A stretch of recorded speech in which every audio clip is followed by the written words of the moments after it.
HMS വ്ലോഗ്സിൻ്റെ ഇന്നത്തെ വീഡിയോയിലേക്ക് എല്ലാവർക്കും സ്വാഗതം.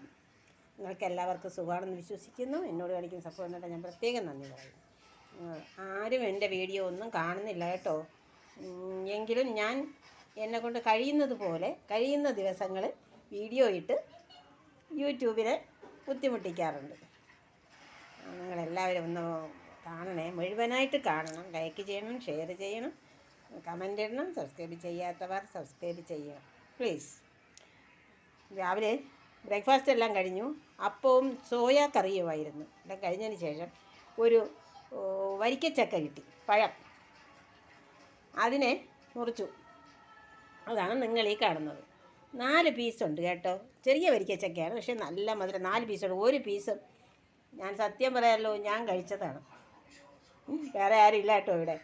ഒരു പീസ് ഞാൻ തന്നെ കഴിച്ചു. നല്ല മധുരമാണ്, അതിഭയങ്കരമായ മധുരം. ഇനി കൂടുതൽ കഴിച്ചാൽ വയറിന് പ്രശ്നമാകും. അതുകൊണ്ട് ഇവിടെ വെച്ച് നിർത്തിയിട്ട് ഇനി നമുക്ക് കിച്ചൺ പണിക്ക് പോവുകയാണ്.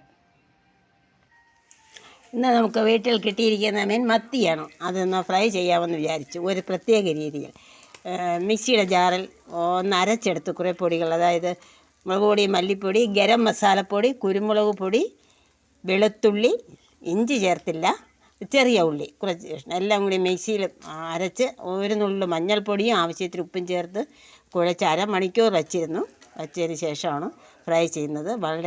വളരെ കുറച്ച് ഒഴിച്ചാണ് ഞാൻ ഫ്രൈ ചെയ്യുന്നത്. ഇനി ഇത് ഒരു സ്റ്റെപ്പ് ആദ്യം ഇട്ട് പകുതി, ഇനി ഇതിൻ്റെ ഇത്രയും മടങ്ങ് കൂടി ഉണ്ട്. അത് ഇതിനെ എടുത്തിട്ട് രണ്ടാമത്തെ പ്രാവശ്യം ഇടാമെന്ന് വിചാരിക്കുന്നു. പിന്നെ ഇന്ന് ഗ്യാസിൻ്റെ മസ്റ്ററിങ്ങിന് പോകണം. നിങ്ങളെല്ലാവരും മസ്റ്ററിങ് ചെയ്തോ? ഗ്യാസ് കണക്ഷൻ ഗ്യാസ് ഏജൻസിയിൽ പോയി മസ്റ്ററിങ് ചെയ്യണമെന്ന് പറഞ്ഞിരുന്നു. എനിക്കിതുവരെ പോകാൻ സാധിച്ചില്ല. പിന്നെ ഈ മത്തി കൂടാതെ ഇന്നത്തെ കറികൾ വേറെ ഒന്നുമില്ല. ഒരു ചക്ക കറിയാണ്. ചക്ക ഈ രൂപത്തിലാണ് എൻ്റെ കയ്യിൽ കിട്ടിയത്. അതുകൊണ്ട് എന്തെളുപ്പം ഒന്നും അറിയണ്ട, ഇനി കറി വെച്ചാൽ മതി.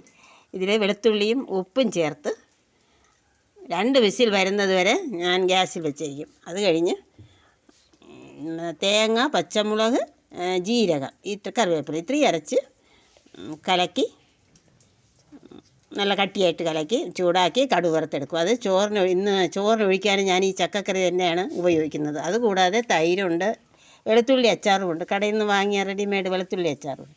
ഇത്രയൊക്കെ മതിയാവും. ഇത്രയൊക്കെ മതിയായിരിക്കുമെന്ന് കൂടുതലൊന്നും ചെയ്യാൻ കഴിയുന്നില്ല. അതുകൊണ്ട് ഇത്രയും മാത്രമേ ഉള്ളൂ എൻ്റെ ഇന്നത്തെ അടുക്കളയിലെ ഉച്ചവരെയുള്ള വിശേഷങ്ങൾ.